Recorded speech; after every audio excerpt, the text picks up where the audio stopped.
नमस्कार, आप देख रहे हैं लीडिंग भारत टीवी और मैं हूं आपके साथ आस्था तिवारी। और हमारे साथ चर्चा में जुड़ने के लिए हमारे साथी रिजवान मौजूद हैं। देखिए, सियासत में जिस तरह से सियासतदारों का चेहरा दिखता है, उस चेहरे के पीछे के चेहरे दिखते हैं। लेकिन इस बीच जिस चेहरे की हम बात करने जा रहे हैं, उस चेहरे का नाम उत्तर प्रदेश में काफी चर्चाओं में है। उत्तर प्रदेश क्या, बल्कि आज इस वक्त वो चेहरा एक बड़ी शख्सियत बनता हुआ नजर आ रहा है। अब हम ऐसा क्यों कह रहे हैं, और सबसे पहले आपको उस चेहरे के बारे में बता देते हैं। दरअसल हम बात कर रहे हैं आजाद समाज पार्टी के राष्ट्रीय अध्यक्ष चंद्रशेखर आजाद रावण की। जिस तरह से उन्होंने अपनी सियासत को जमीन से लेकर के अर्श पर पहुंचाने का काम कर रहे हैं, वो पूरी तरीके से दिख रहा है।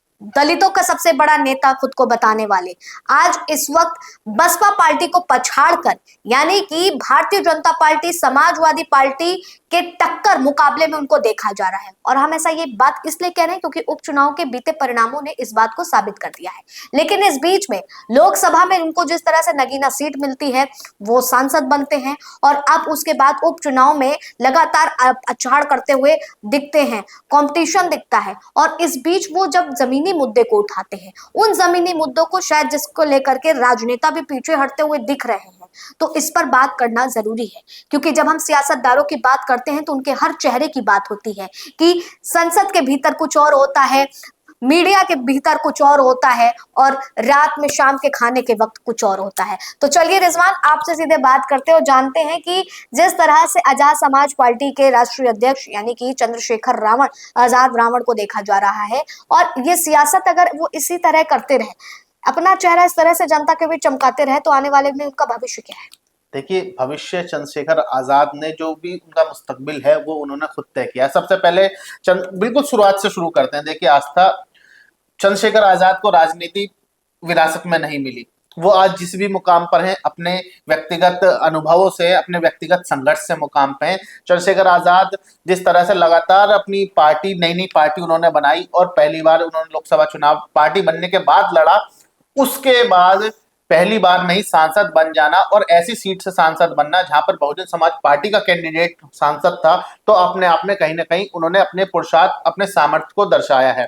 चंद्रशेखर आजाद इसलिए अहम हो चले हैं उत्तर प्रदेश में जाते कि हर मुद्दे पर चंद्रशेखर आजाद अपनी राय रखते हैं। चाहे वो संसद में अल्पसंख्यकों का मुद्दा हो, चाहे वो दलितों का मुद्दा हो, चाहे वो प्राइवेट नौकरियों में रिजर्वेशन का मुद्दा हो, हर वो मुद्दा जो दलितों के हित में है, जो उनके समाज के हित में है, जिससे उनका सरोकार है, हर उस मुद्दे को वो संसद में पेश कर रहे हैं। नेता वही है जो संसद में खड़ा होकर बोले। देखिए, जनता में सब कोई बोल देते हैं, जनता में वोट मांगने के लिए हर कोई चला जाता है, लेकिन हमने बहुत चुनिंदा नेता ऐसे देखे हैं, या आप पार्लियामेंट सत्र चल रहा है, आप देखिए कि कुछ चुनिंदा नेता ही हैं जो संसद के पटल पर खड़े होकर अपनी बात रखते हैं। चंद्रशेखर आजाद उनमें से एक नेता हैं जो पहली बार में अपने पहले सत्र में ही एक प्राइवेट बिल उन्होंने पेश कर दिया। और उस प्राइवेट बिल में क्या था कि जो प्राइवेट नौकरियां है, प्राइवेट नौकरियों में भी SC ST को आरक्षण मिलना चाहिए, क्योंकि आज भी कहीं ना कहीं हमारे देश में SC ST से जो है एक छुआछूत तो खत्म हो चुकी है, लेकिन उनको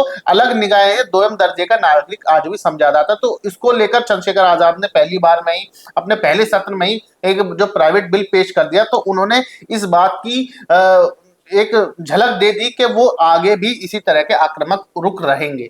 अब बात करते हैं बहुजन समाज पार्टी और जो बसपा का, जो हमेशा से के BSP या ASP, दोनों पार्टियों का नाम भी सिमिलर है, दोनों पार्टियों का वोट बैंक भी बिल्कुल सेम है। चंद्रशेखर आजाद बहुजन समाज पार्टी को जिस तरह से पछाड़ रहे हैं, जिस तरह से उनके वोट बैंक को अपनी तरफ ला रहे हैं, एक BSP की जीती जिताई सीट को अपनी सीट में कन्वर्ट करना, ये अपने आप में ये उन्होंने बता दिया कि चंद्रशेखर आजाद अब बहुजन समाज पार्टी के वोट बैंक को अपनी ओर लाने में बिल्कुल सक्षम हो चुके हैं और आगे भी लाते रहेंगे। इसकी सबसे बड़ी वजह यह है कि जिस तरह से बहुजन समाज पार्टी की जो चीफ है मायावती, उनका जो है अब घर से निकलना, उनका चुनावी सभा निकलना लगातार कम होता जा रहा है। उनके कंपटीशन में जो आकाश आनंद आए थे, आकाश आनंद लगातार चंद्रशेखर आजाद पर आक्रामक मोड में रहते हैं, लेकिन अब आकाश आनंद भी पिछले 2 महीने से ठंडे बस्ते में पड़े हुए हैं। आकाश आनंद का कोई अता पता नहीं है वो कहाँ है, ना वो ट्वीट पर दिखाई देते हैं, ना वो इंस्टाग्राम पर दिखाई देते हैं।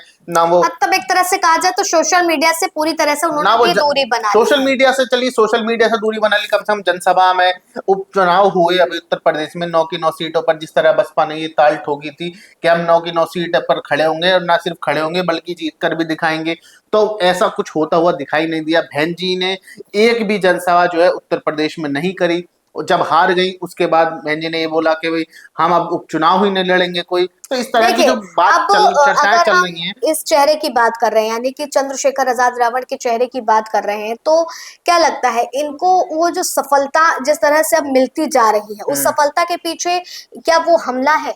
जो हमला देखा गया था, उन पर जो गोली चली गोली थी, चली गोली थी। से वार हुआ था, एक वो चीज सबसे बड़ी दिख रही है, या वो जनता के बीच जाकर के उनके मुद्दों को उठाते हैं, युवाओं को जगाने का प्रयास करते हैं, युवाओं के लिए खड़े होते हैं, वो सबसे बड़ा मुद्दा है? देखिए, सबसे बड़ा मुद्दा आस्था यही है कि लोग उसके साथ हमेशा खड़े होते हैं जो जो जनता के साथ खड़ा होता है। चंद्रशेखर आजाद के बारे में हम देखते हैं, क्योंकि हम तो पत्रकार हैं, और जब हम देखते हैं कि चंद्रशेखर आजाद चाहे संभल का मुद्दा हो, संभल जाते हैं वो, उनको लेकिन रोक लिया जाता है। चाहे वो दलित की हाथरस बेटी का मुद्दा हो, वहां पर उनको रोक लिया जाता है। तो हर उस मुद्दे को चंद्रशेखर आजाद उस मुद्दे के पर अपनी प्रतिक्रिया रखते हैं, अपना जो सुझाव रखते हैं, जो कहीं ना कहीं जरूरी है, जिसको जनता कनेक्ट करते हैं। चाहे वो हाथरस वाले भोले बाबा का कांड हो, चाहे वो मर्डर का कोई भी केस हो, दलितों के साथ उत्पीड़न का मामला हो, तो चंद्रशेखर आजाद हर मुद्दे पर अपनी राय रखते हुए नजर आते हैं।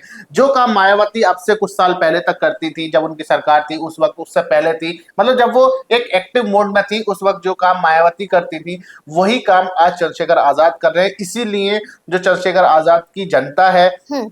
जो उनका वोट बैंक है, वो उनके साथ लगातार जुड़ रहा है। खासकर युवा जो है आज चंद्रशेखर आजाद के साथ जुड़ रहा है, क्योंकि जो उनकी माता पिता की पीढ़ी थी, उन्होंने मान्यवर काशीराम को देखा, मायावती को देख रहे हैं वो, लेकिन जो अब युवा वर्ग है वो चंद्रशेखर आजाद के साथ कनेक्ट कर रहा है। तो सुना आपने किस तरह से आजाद समाज पार्टी यानी कि असपा ने बसपा को पछाड़ा, और उस पछाड़ में किस तरह से वो जो आगामी सत्ता में मौजूद है भारतीय जनता पार्टी, और जो विपक्ष में कंपटीशन में अगर देखी जाती है तो समाजवादी पार्टी, उसके कंपटीशन में अगर तीसरी बड़ी पार्टी बन करके उभर रही है तो वो असपा पार्टी है। और इस बीच में किस तरह से राजनेता जनता के बीच जा करके उन्हें अपना बनाते हैं, या फिर ये कहा जाए कि जनता के जहन में उनके लिए प्यार जागृत होता है, उसके पीछे की वजह यही है कि उनके मुद्दों को उठाना, उनके मुद्दों पर बात करना, जो उनको समस्या है उसको लेकर के संसद तक पहुंचना। शायद ये संसद तक पहुंचने वाला जो बिल था, ये बिल ही सबसे बड़ी वजह बन रहा है, और इसी के साथ में जिस तरह से ये चेहरा